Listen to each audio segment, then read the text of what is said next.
નમસ્કાર દર્શક મિત્રો, DD10 ન્યૂઝમાં આપનું હાર્દિક સ્વાગત છે।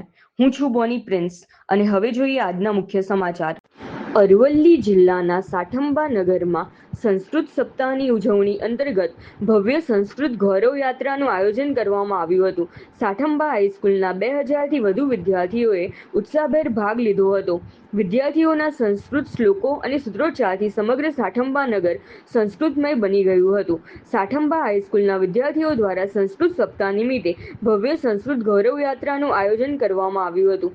સાઠંબા હાઈસ્કૂલથી પ્રસ્થાન કરાયેલી આ યાત્રામાં પ્રાંત અધિકારી હાર્દિકભાઈ બેલડિયા, મામલતદાર ભાવેશભાઈ પટેલ, તાલુકા પંચાયત પ્રમુખ મનહરસિંહ સોલંકી અને હાઈસ્કૂલના આચાર્ય પંકજભાઈ પટેલ સહિત શિક્ષકો, સામાજિક આગેવાનો, ગાયત્રી પરિવારના ભાઈ બહેનો, રાષ્ટ્રીય સ્વયંસેવક સંઘના અમૃતભાઈ પ્રજાપતિ તથા મોટી સંખ્યામાં ગ્રામજનો ઉપસ્થિત રહ્યા હતા।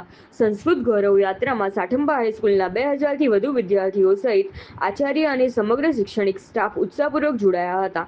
યાત્રા દરમિયાન વિદ્યાર્થીઓ દ્વારા વિવિધ સંસ્કૃત શ્લોકોનું મધુરગાન કરવામાં આવ્યું હતું, જ્યારે સંસ્કૃત ભાષાના પ્રચાર પ્રસાર અને ગૌરવને ઉજાગર કરતા પ્રેરણાદાયી સૂત્રોચ્ચાર કરવામાં આવ્યા હતા।